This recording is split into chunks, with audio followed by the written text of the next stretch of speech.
Sometimes in life we come across some great mysteries. You know, is there a God? Will we ever achieve world peace? Is there life outside of Earth? All those things. Well, today I'm going to answer one of those questions for you. How quick can I fire 33 rounds out of this gun? Because everybody needs to know that, right?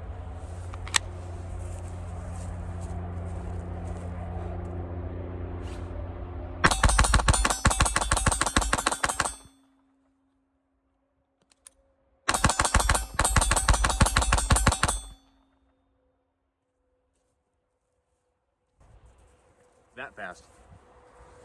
What is up, my fellow pharmacists? Today we're taking a look at this guy right here, my Taurus TX22.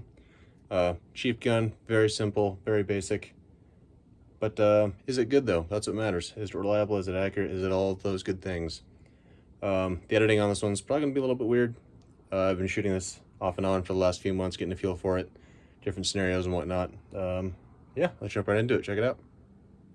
All right, first rounds here out of the Taurus TX22. I've got 10 rounds of Blazer and 10 rounds of CCI target.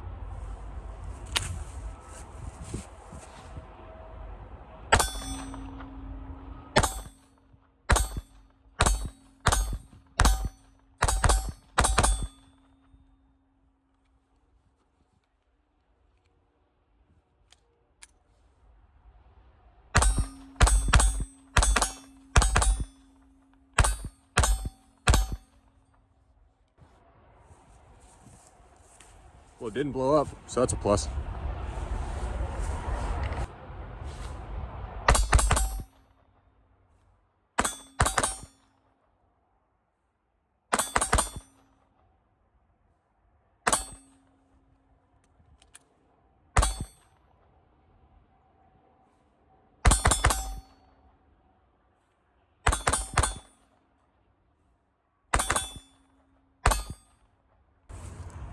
Early impressions, with like 50 rounds to it, very early impressions.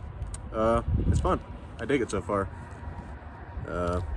Definitely not a carry gun still, like a serious carry gun, being a 22, but so far so good. Now I've got 15 rounds of Aguila Super Extra.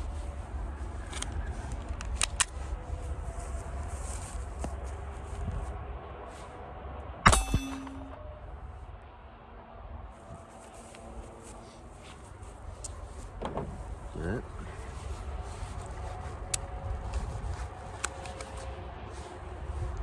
So it did extract.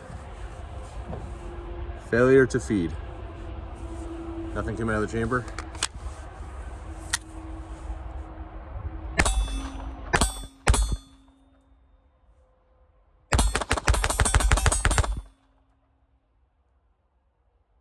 That's weird. It's not like it failed to feed because it got like halfway and got stuck or something. It just didn't even try in that first round. But after that, it was fine. That's all. Nope, I got some more. Let's try another mag of those out. All right, 15 more rounds of the 40 grain Aguila Super Extra. See if it cycles this time.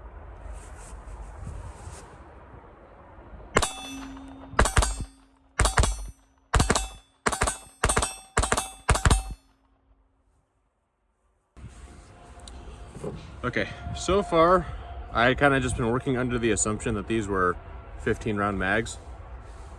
Well, I actually was able to get a 16th one in there, and I plus one'd it. So we will see if we can get it to feed with that little bit of extra spring pressure.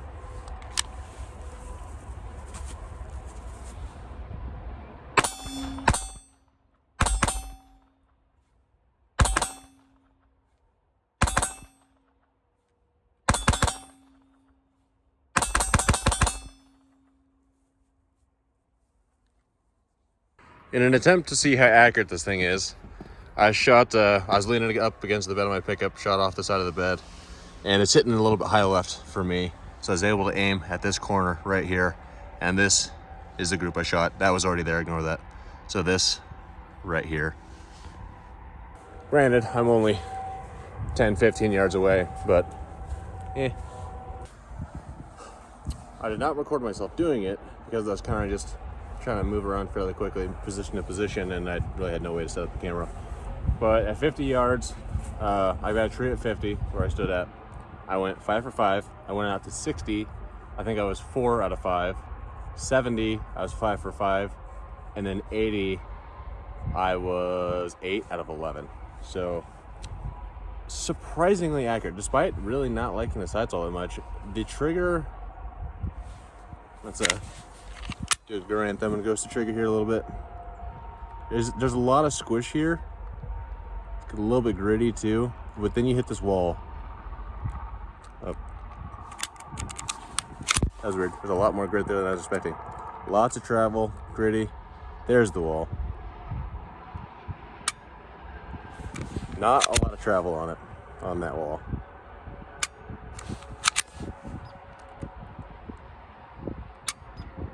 So the trigger is, like I said, there's a lot of mush to get there. But once you get there, it is fairly light and it is a very clean brake. So my 365 here,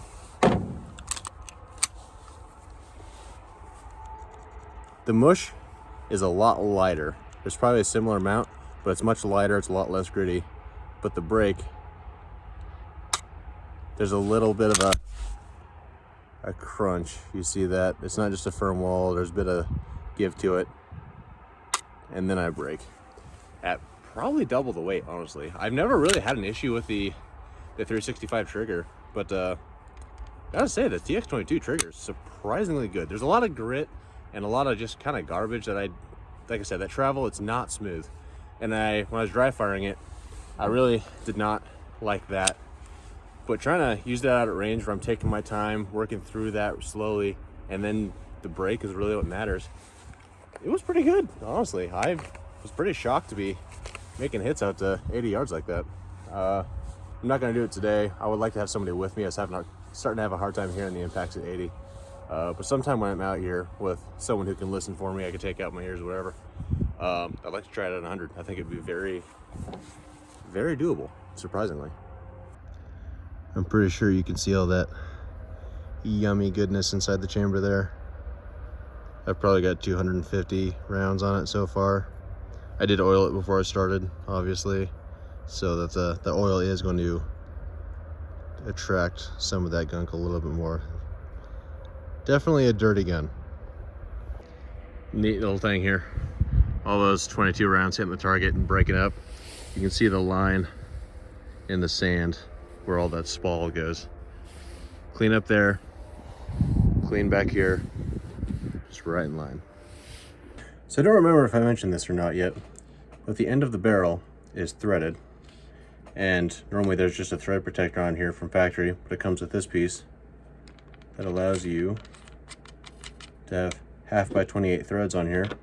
Comes with a couple different spacers. Get this on here. And then just for the lulls, I put a leftover bird cage that I had laying around, put it on here. And I probably did about half of my shooting with this on here. This bird cage actually makes it, at least I think, it shot much smokier. There'd be a much bigger poof when I would shoot. But it's funny, so I did it anyway. I don't really care. But when I was messing around with this, that's not going on all the way. Anyway, one thing you will notice is that the barrel does not move even a little bit. There's no tilt, there's no rotation, nothing. The barrel is perfectly fixed, which means this is a really good suppressor host. And I do not have one, but luckily one of my friends does, and I had him bring it out, and it did very well, actually.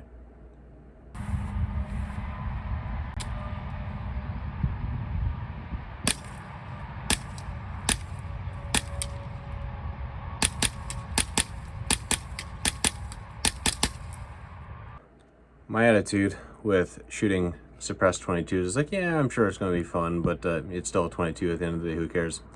We shot a couple hundred rounds through it. My friend probably shot 50 and I shot the rest of them. and it was actually really, really fun. So yeah, this thing with a suppressor on it, good time. And that video that you just saw, that is a 9mm can. So if you had a dedicated 22, it would sound even better than that. I just realized I messed up the clip where I talked about the sights. But anyway, 3 little dots. When you hold it out, there's still a fair amount of play in there. I don't really like that. It, you know, gives you some room to wobble. Didn't really like it. Don't like that aspect of it, just on paper. But actually shooting it though, didn't do too bad, I gotta say. When I would bring the gun up, just boom, bring it up real fast. Especially when, I mean, it's a little bit dark in here. That white stands out pretty well. I've got some nice backlighting going. Out, when it's real sunny out, the white was not showing up that well. Maybe not the best speed sights, but taking my time,